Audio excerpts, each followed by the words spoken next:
You're listening to episode number 13 of the Indie Film Tribe podcast with me, your host, Angela Matamocha. Welcome.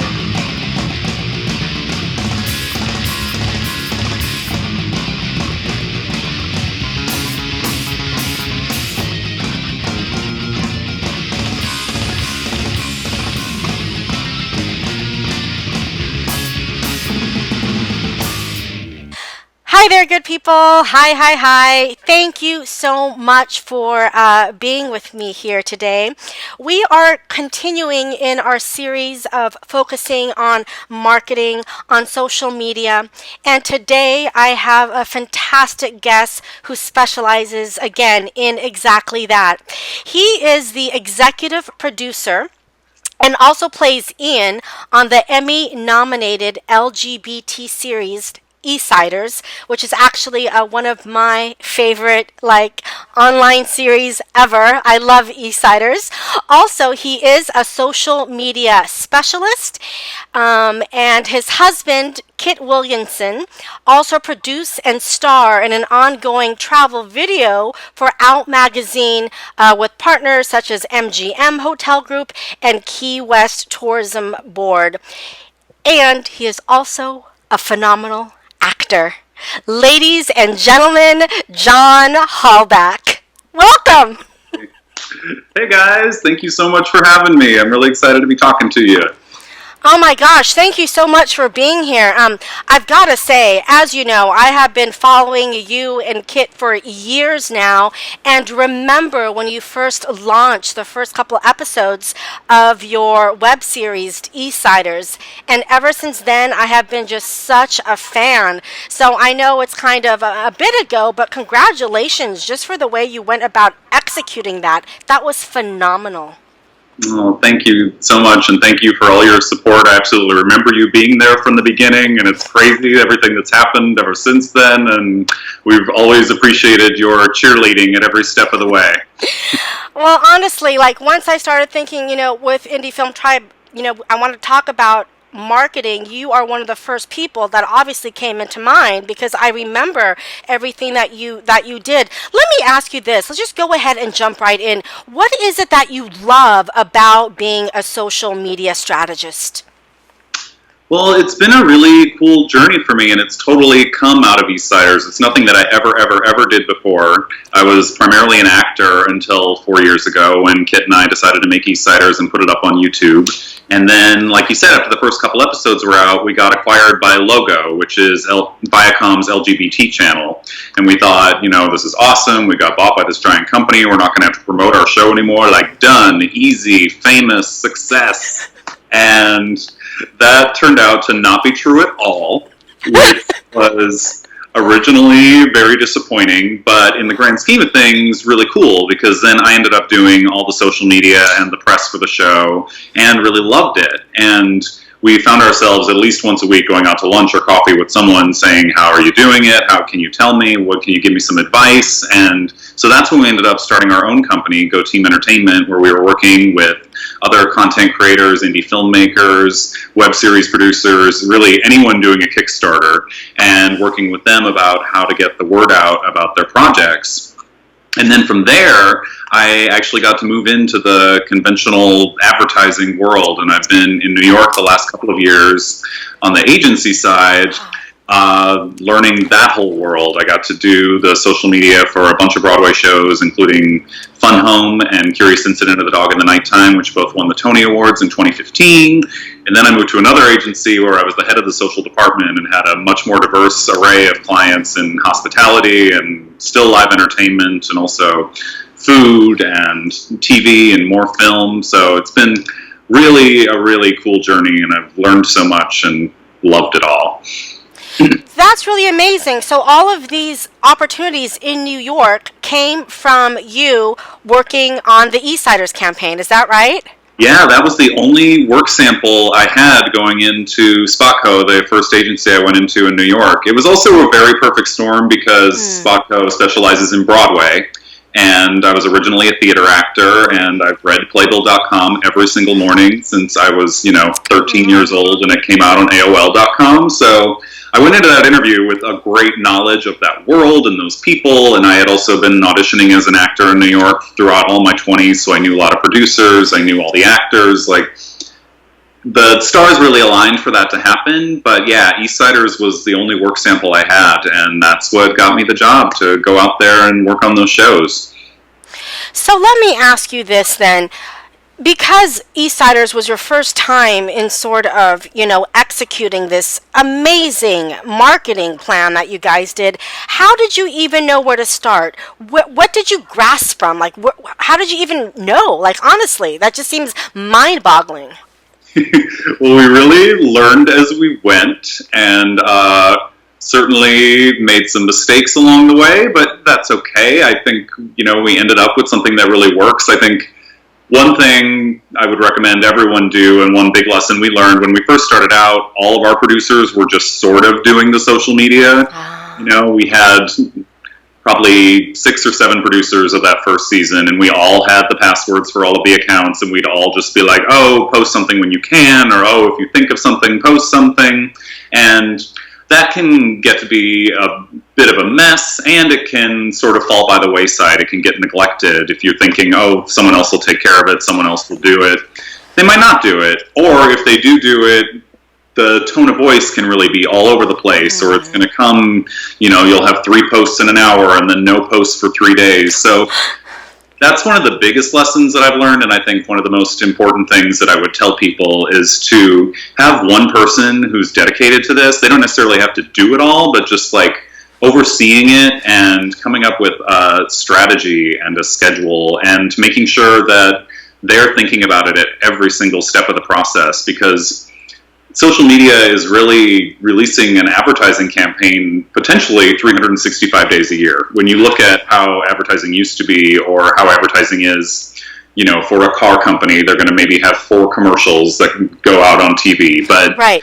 Facebook, you really need to say something every single day, or the audience is going to go away, especially if you're gearing up for a big launch or a season premiere.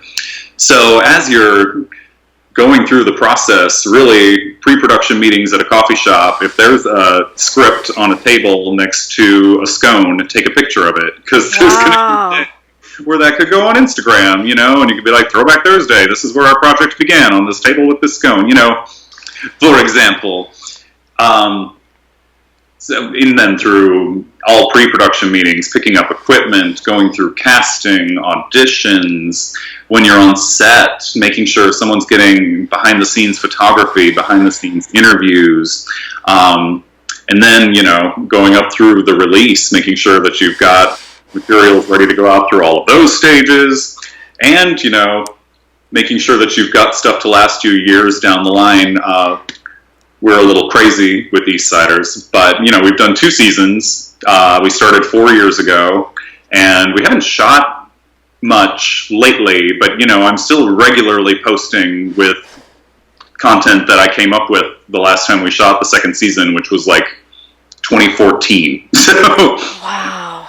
I have a lot of stuff stored up, and thank goodness I do, because, you also don't know what the life of the project is going to be. We've gone through all these stages, from YouTube to logotv.com to Hulu to Amazon to DVD to full screen, and then finally to Netflix. So with every single one of those launches, we wanted to have something new to put out there for the fans. We don't want to just be releasing the same picture. The same thing, yeah. Over and over and over again. So that's something that we've been really mindful of. And then also to have one person who can make sure that the tone of voice is consistent, and the way you talk is consistent, even the hashtags are consistent, and that it's in line with your show. It should be thoughtful. Your social media should have personality. I think that can get skipped over. Like, Eastsiders is a pretty gay show. We would say that, but it's a gay show in a different way than RuPaul's Drag Race is a gay show. Like, oh yeah, very different. Social media is going to be all "you're fierce, yes, hunty, work, and that's obviously that's their world. Yeah. But Eastsiders is not saying work. No, not at all. If if someone was given Eastsiders and RuPaul's Drag Race to do their social media and they didn't think that much about it and they were like, okay, gay, we say queen. Like, think about it and think about how the characters in the world talk and think about how the show feels. Something Drew Hodges, the founder of Spotco, that agency I worked at in New York, would always talk about was what emotional promise is our advertising making about these shows? And that's how he would think about the posters. Like, ooh, say that again. Say that again. That was really interesting. What emotional promise is our advertising making about the show? What do people think they're going to feel when they watch this show based upon what we're putting out there? And then, are we delivering on that? Is it accurate? Are we setting up appropriate expectations for what our product is? Now, you've just given so many things that you've done to prepare photos, video, all of this. Let's say I'm an independent, producer creating a web series, film, what have you, and I don't know anything about social media. This is completely overwhelming for me. Where should I start? What's the first thing you would do? Like, what's the most important from what you've experienced?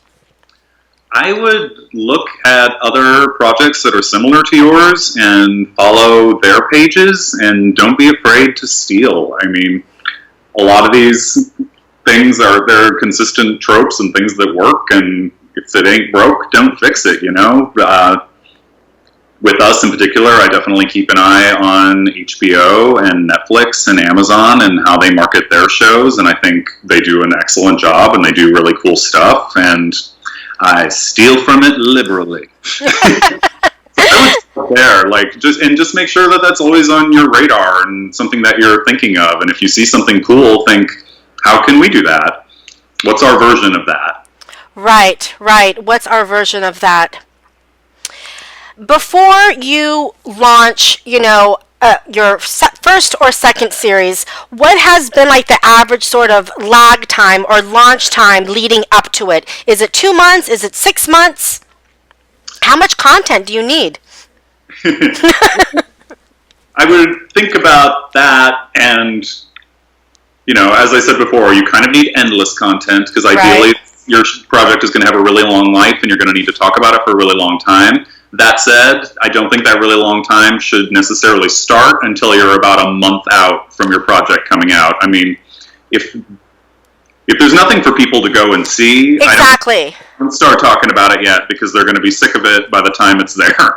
So think about, I think a month is a good time to start building excitement, to start building suspense, getting people interested, giving them little crumbs and tidbits and reasons to be excited and keep checking back. But if you're trying to get people to keep checking back for more than a month, I would worry that they would lose interest. Yeah, I can, because it just feels like such a long time to continually have to put stuff out, and there's nothing to put. It feels like you don't want to force something just for the sake of putting out something, right? Yeah, totally. And you just gotta think about everything like a PR campaign. This is something we talk a lot about with our freelance clients at Go Team Entertainment, and especially when you're doing your own press on a really indie scale on a series, for example. What new thing are you going to have to say about every single episode so you can go back to press outlets? Aside from the fact that here's episode 3, like, is there a guest star? Is there a point that's never been done before? Is there something, what's special about this? Why should they write about it again? Or why am I coming back to you and asking you to write about it again? So I think that's really important to think about for both press and social media. Now, you said when you first started this, you were just kind of learning as you went, and that you made some mistakes initially. What were some of those mistakes, and then how did you kind of fix them? Well, like I said, I think, we didn't really have someone in charge, and it was just sort of willy-nilly, free-for-all. Whenever something went up there, it went up there, and eventually I sort of took the reins, and that really helped, having one person keeping their eyes on everything. And, we just kind of worked that out as we went, and that was okay. And also, our audience was growing as we went, and So we didn't have as many eyes on us. The stakes weren't as high in the beginning for any of us. We really started out thinking this was just a fun thing we were doing for Kit, my husband's birthday. The first couple episodes, he wanted to do it as a birthday present to himself. And, as our audience grew, the attention and effort we put into marketing also grew. This is one of the things that I notice that I find just so difficult to actually do. You have been so wonderful at actually engaging with your audience online. And again, how do you keep that up? It feels like it's a full-time job, yeah? Yeah, it definitely is. I mean, thankfully you can do it on your phone as the day is going on and comments are rolling in, just thing to be checking on. And, thankfully it's also really nice. Like, since we came to Netflix, the response has just been amazing because we've really never been outside of the United States. So this is the first time we're outside of the country and we're being translated into all these different languages. Amazing. So social media went a little crazy in those first couple of months when we first came out, and still to this day we still get messages from people. And my philosophy is if people are going to take the time to write something nice to us, then we should take the time to write something nice back. And hopefully that gets them more invested in us and our project and more on our side. And, they make our day by saying something nice about the show. And if I can help make their day by saying thank you so much, then that's great. And I love to do that. And I think it's just smart too. Like, anytime you can make an advocate and win someone over and have someone else out there in the world who has good feelings about you and your project, that's a good thing. No, absolutely, absolutely. Now, for people that are listening that may not be aware of Eastsiders, will you talk a little bit about how you initially launched it? Like was it the first 2 or 3 episodes that you did on YouTube? 2 episodes came out on YouTube, yeah. Yes. I thought that was so interesting, and then how you used that, if I'm not mistaken, to kind of build awareness, an audience, so then when you launched your fundraising campaign, boom, right? Yeah, so in the beginning, speaking of coming up with press angles, man, it wrote into the first episode, I can't even remember the dates now, but when the show was about to come out, it was about to be that Mayan apocalypse that was going to be the end of the world. Yes. In 2012. Yes. That was the thing that was like very in the pop culture zeitgeist. Yeah, the zeitgeist, yep. So Kit wrote that into the episode. So one of our first press releases was about how the episode centered around that. So people picked up on that and were like, web series includes the Mayan apocalypse, end of the world. So that was one of the first angles. We also were lucky enough to get Van Hansis in the cast, and he had been nominated for 3 Emmys at that time. I think now he's maybe up to 5 daytime Emmy nominations. But we totally took advantage of that and went to the soap opera press and went to soap opera fans and tried to make sure that they knew about the show. And we were also really lucky to inherit a lot of his fans. Soap fans are the best fans in the world, and they've been so good to us, and they did such a good job of helping us spread the word back in those early days. Amazing. Okay, so just so people can sort of walk through the timeline with us. So the first 2 episodes, you self-funded, is that correct? Yeah. You self-funded them, you released them on YouTube, but before you released them, you had sort of a build-up to the release. You didn't just put it out there blindly, right? Right. We started counting down to the trailer and released stills introducing the cast. The first season really had 5 main characters, so we introduced those 5 actors leading up to the trailer, and then after the trailer, the first episode came out. Then how long after the first episode did you release the second one? I think it was 1 week later. Okay, so then you've got fans who love the first episode, they love the second episode, they're waiting for the next one, right?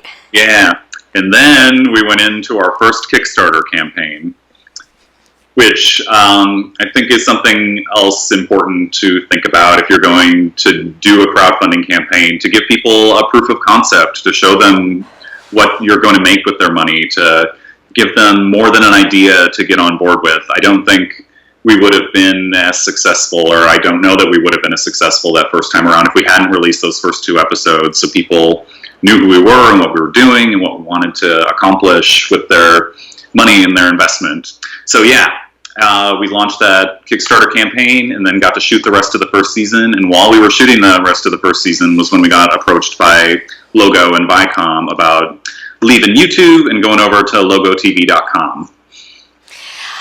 That is one of the things that I just love so much, and I just found so smart. Because the first 2 episodes were done so well, there was, in my mind, I mean, it was clear that the rest of the series would be made because you created fans and you created, these hooks at the end of each episode. We were like, oh my God, well, what's going to happen next? And that was just so brilliant. I was like, well, if you want to see what happens next, you're going to have to give us some money so we can make what happens next. And I just love that. And I think that's something that so many people can learn from. If people want to see those first 2 episodes, is it on YouTube anymore, or are you now just on Netflix? We are on Netflix and Vimeo. Awesome. The seasons are on most places. Now, that's interesting because you went to Vimeo first. Is that correct? Vimeo is where season 2 premiered, yes. Okay. Then Netflix approached you after that. Right. Our distributor had been trying to make Netflix happen for quite some time and then finally came through once season 2 had been out on Vimeo for a little bit. That's interesting. I didn't know that you can be on Vimeo and Netflix at the same time. I'm surprised they didn't have you shut down the Vimeo part of it, Yeah, they're slightly different because on Vimeo, we're behind a paywall. You have to pay to screen it. We couldn't be free screening on Vimeo. Right. So I'm wondering, do you still get an audience or, people that actually pay for it on Vimeo because they can kind of watch it for free, if you will, on Netflix? Yeah, I think we still have some people over on Vimeo, but nothing compared to what we've seen on Netflix. Not that they've told us the numbers. They're very proprietary about all of that. Social media is really the only place we get an idea of how many people are watching the Netflix deal because Netflix doesn't release any of those numbers, even for their own shows. Wow. I mean, that's interesting because you guys have such a hefty fan base. I would want to know those numbers. I would be really curious to see, especially those first couple of months, because those first couple of months, really every 15 minutes someone would tweet something at us, which was just great, incredible. Amazing. Wow. Okay, so just again, so people that are listening and just sort of thinking about, putting a project together, most people, that's the first thing they do. They go straight to Kickstarter or to Indiegogo.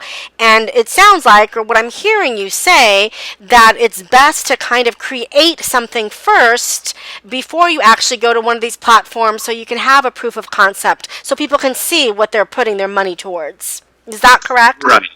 Yeah, especially depending on the scale of what you want to get, what your goal is. If you want to run a strictly friends and family campaign where you're willing to beg your parents and your cousins and your aunts and uncles and everyone you went to middle school with for money and, raise $2,000 to make something, that's great, totally. But if you're going to have a loftier goal, like for our second season, our goal was $125,000, and we never could have done that based on friends and family alone. That obviously could go out into the world and be a much bigger thing, and I think it was really important that we had a track record of what we were doing. You definitely had a track record, but I have to ask, did you do PR for your fundraising campaigns just to get more awareness? Yes, absolutely. It was literally a full-time job, especially for the second one. The first one, we worked really hard, but once we got to the second one, we really worked hard because, again, our goal went from $20,000 to $125,000. So Kit and I were in an office every single day from 8 o'clock in the morning until midnight, really, with a whole team doing both social media outreach and press stuff. We came up with as many press angles as we possibly could to keep getting the word out there via blogs and stuff, but then we also spent a lot of time reaching out to people on Twitter and Facebook. Instagram wasn't as much of a thing at the time, but lots of hours on Twitter and Facebook, and if we ever did it again, we'd certainly be spending a lot of hours on Instagram too. Really? You found that Instagram was a very valuable tool? Now, yes. It's grown so much. I mean, I personally love it and am on it probably the most out of all the social platforms. Yeah, and I think it's a fun, cool app. It's good. Gosh, okay. So here at Indie Film Tribe, my sort of mission is to really, encourage people to create socially conscious content. And I just wonder, with all the work that you've done with Eastsiders, do you think having a socially conscious theme or a social conscious angle, can that be used to sort of, promote a project more so? Or is there a way to use that, if you know? Yeah, absolutely. In that it can be a press angle, and in that, especially in our case and in a lot of socially conscious projects cases, you're making something for a niche audience, an underserved audience, an audience that isn't seeing their stories told. So that's incredibly powerful and valuable, and those audiences are hungry to see themselves represented, which is a real advantage for indie filmmakers. You're probably going to have a really hard time competing if you want to make a sci-fi blockbuster, because right. you don't have the budget for that. Right. But the competition goes way down if you're trying to tell a story about a gay couple, because not that many people are doing that, and it's not budget contingent, or not as budget contingent. Budget is always nice. I wonder, and I you probably don't even think about this, but maybe you do. Do you think the fact that it was a gay series helped get so many eyes on it, as opposed to just like a 20 series, or people in their 30s and Silver Lake kind of series? Oh no, absolutely, and it's funny. It seems like traditional entertainment will only allow there to be one gay show at a time. The one gay show we have right now is Looking, and it was canceled 2 years ago. That was a good show. That was a good show. I like Looking. It was. And, people go into meetings now and hear, well, I can't do a gay show. There's Looking. I'm like, there isn't Looking. It's over. And wow. Will and Grace back in the fall for 10 episodes, but then people will be saying, we can't do a gay show now. Will and Grace is back. And, when we came out, it was a really cool time for LGBT stories and web series. We came out about the same time as The Outs. We were really inspired by them, and Hunting Season, another show, Wallflowers, that I was also on. It's a cool time for people telling LGBT stories, because they can get them out there in a way that they really couldn't before. The way you saw gay indie films in the 90s that I would go rent at Blockbuster on County Road 42. I feel like that's what we're seeing now in web series online. What's also really cool is that it was such a neighborhood-specific story. Just Silver Lake is just so specific, and I thought that brought such a unique element to it as well. Yeah, we love our neighborhood, so there was that. We wanted to celebrate that, and then it was also like using what we have. The first season especially was really made out of favors. We were in our apartment, we were in our friend's apartment. And I think that's another important thing to think about. If you don't have money to do a Western. A gay Western, how about that? If you've got your apartment and your friend's apartment, think about something cool you can do with that. Oh my gosh. Tell me, what are you most excited about as far as the projects that you are doing right now? Is there something that just really stands out to you right now? Well, I can't say too much about it. Uh-oh. Excited about what's going on with Eastsiders. We hope to have some news very soon. There will be a season 3, right? Coming down the pipeline. Don't tell. So that's what I'm excited about. I'm excited about the fact that the show is continuing to have a life, and I'm excited to tell everyone what's going on with it real soon. I cannot wait to hear what's next for Eastsiders. Here is something that I just find so interesting, especially with your first season. A lot of the cast, especially the woman that played your wife in season 1, Constance, she is now on an ABC show. So I'm wondering, did this project help? It looks like it helped to boost some of your actors' careers that were on the show. Well, I think Eastsiders was kind of the first time Constance had done comedy. Wow. So, nothing else, I think it helped her to go into her audition and feel like she could be funny. And we're so happy for her. It's amazing everything that's happened. She's going and shooting a giant movie this summer, which is really, really cool. Yeah, and I mean, it's been an incredible calling card for Kit. Amazing things have happened for him. He sold a show to CBS this year, which was really, really amazing. And he's playing in the big leagues now. Stephen Guarino is everywhere. He was in season 1 and season 2 as Quincy, and he's going to be on a new Showtime show called I'm Dying Up Here that's coming out this summer, playing a 1970s sort of Robin Williams-esque stand-up comedian. Super excited for him. So yeah, I hope if the show played any small part in any of those successes, I think that's awesome. It's such an incredible show. And if people want to go find it, is it as simple as just jumping on Netflix or jumping on Vimeo and just looking at Eastsiders? Yeah, search Eastsiders on those places, eastsiderstheseries.com or Eastsiders TV on Instagram or Twitter, and Eastsiders on Facebook. Okay, so we've spoken obviously about Eastsiders and your involvement with that. I'm wondering now about your PR company. So you have a separate entity where you help content creators put their projects out into the world. Will you tell us a little bit about that? Sure. It was really born out of, like I said earlier, when we were going out with all of our friends and they were wondering how we were doing all the press for Eastsiders. So eventually we started doing it for people, either in a very hands-on capacity where we actually did the press for them, wrote the press release, did the submissions, coordinated interviews and all that, or in a more consulting basis where we would sit down and help them create a target list, figure out who they should be going after for press, help them craft their press release, and then advise them on how to do the whole rollout on launch day. Awesome. So if people want to work with you or learn more about you, where can they go for that?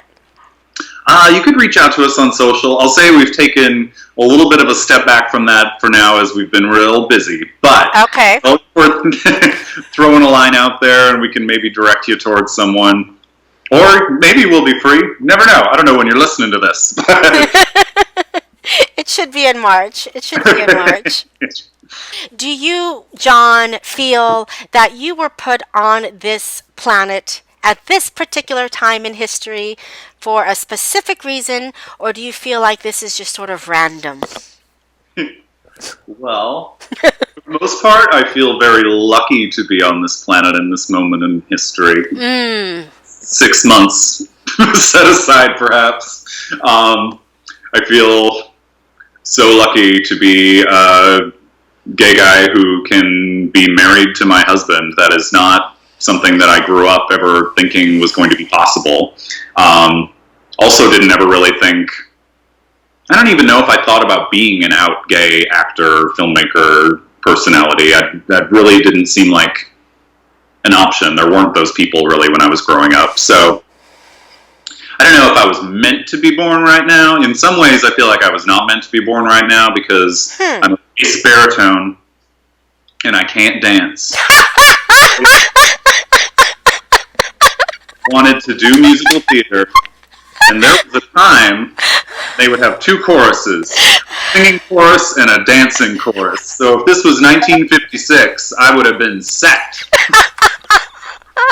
That is hilarious. But instead, I graduated from college and had to audition for Footloose, and it didn't go well. Oh my gosh. But I guess I choose being able to be married to my husband over being in a singing chorus in 1956. Absolutely. That's great. I have to ask you this, just, as a gay man and in this political climate right now, what kind of I don't know if it's words of advice or encouragement for any young LGBT youth right now that's a little concerned, quite frankly. Thoughts?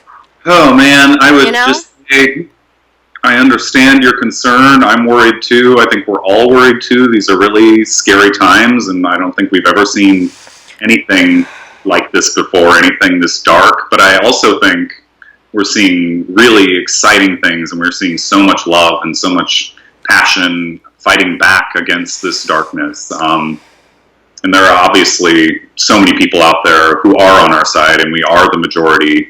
And, going to the Women's March this winter was such an incredible day. To be there amongst all those people, and then, to have my mom marching in Minnesota and have my sister marching in Brooklyn and all my friends around the world. No, my sister was in D.C. My sister was in D.C. So I would just say that there are good things happening. There are good people out there in the world, and this is scary, but don't give up. I'm not giving up. We shouldn't give up. We're going to get through this and come out on the other side, and hopefully really good things will be born out of these really bad things. Thank you. I just want to take a moment to acknowledge you for just sort of showing us what is possible. And me personally, just literally watching you these last few years, what you have done with Eastsiders has been just so incredibly inspiring, literally mind blown. And I just want to, have so many people just kind of follow you as I did. And I know many people did and do. And I know that you are inspiring so many people by continuing to produce this kind of content, and B, by having such gusto and balls, and the way that you promote yourself is just outstanding. So thank you. Thank you so much, and this has been awesome talking to you, and thank you so much for all your support. Like I said before, I really appreciate you, and I really appreciate everyone who supported us, and I try to be mindful of all that support and show my gratitude, so thank you. No, and absolutely. Before we check out here today, what book would you recommend for either, first-time actors or first-time producers, people that are thinking about creating their own content? Is there a book that you would recommend that has really impacted you?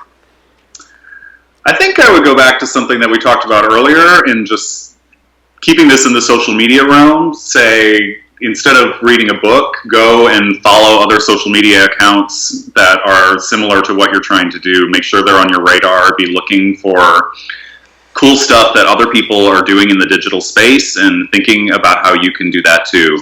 A lot of this stuff doesn't cost a lot of money. It just takes some imagination and some follow through and getting it done and getting it out there. So that would be my recommendation. Keep an eye out for cool stuff and think about how you can do cool stuff too. That's a quotable. I love it. Gosh, well, thank you so much. And again, to find out more about Eastsiders, just jump onto Netflix, look up Eastsiders, then on Vimeo as well. Either way, just follow us on Facebook and Instagram, and follow me on Instagram and Twitter too, @JohnHalbach. Thank you so much, John Halbach, and thank you, Indie Film Tribe, for hanging out with us today. Until next time. Thanks, Angela. Thanks, Bye. guys. Bye.